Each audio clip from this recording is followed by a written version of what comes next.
Welcome back to another episode of Whip Media TV. I'm your host, Whip Media Mickey, aka Mickey Made It.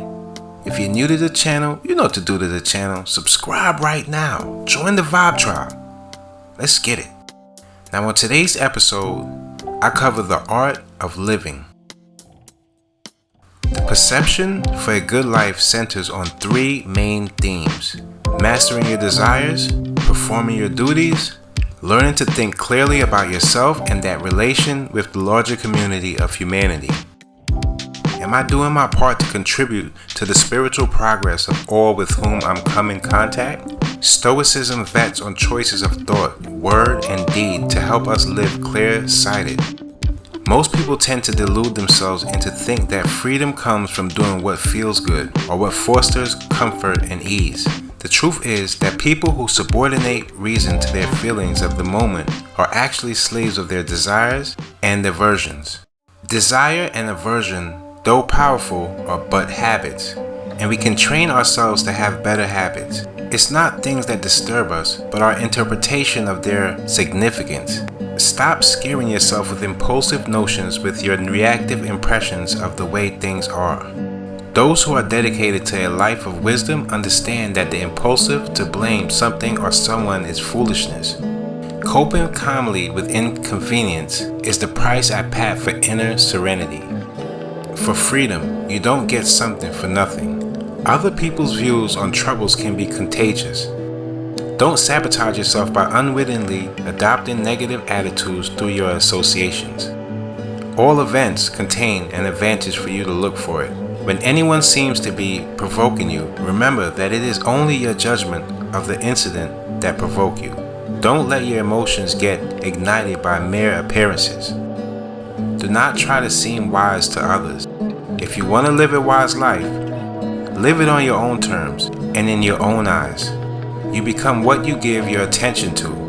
We become small-minded if we engage in discussion about other people.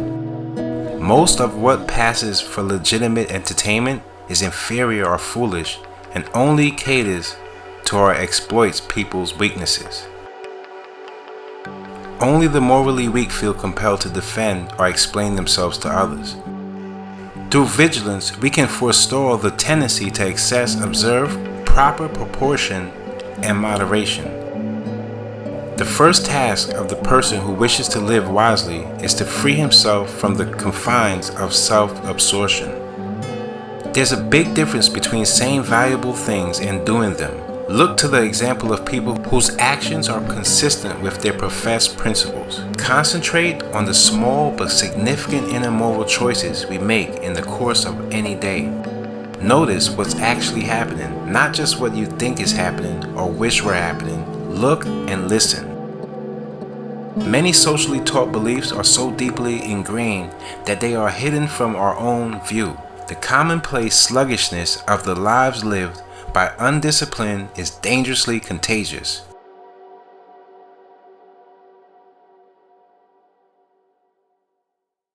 We are often exposed to no alternative helpful way of living. Don't just say you have read books. They are very helpful, but it would be a mistake to suppose that one has made progress simply by having internalized their content. Human betterment is gradual. To live a life of virtue, you have to become consistent even when it isn't convenient, comfortable, or easy.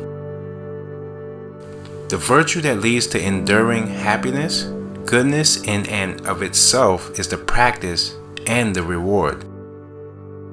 When you begin your journey of spiritual progress, chances are the people closest to you will deride you or accuse you of arrogance. It is your job to excuse yourself humbly and to consistently renew your moral ideas. If you are steadfast, the very people who ridiculed you will come to admire you. The art of living.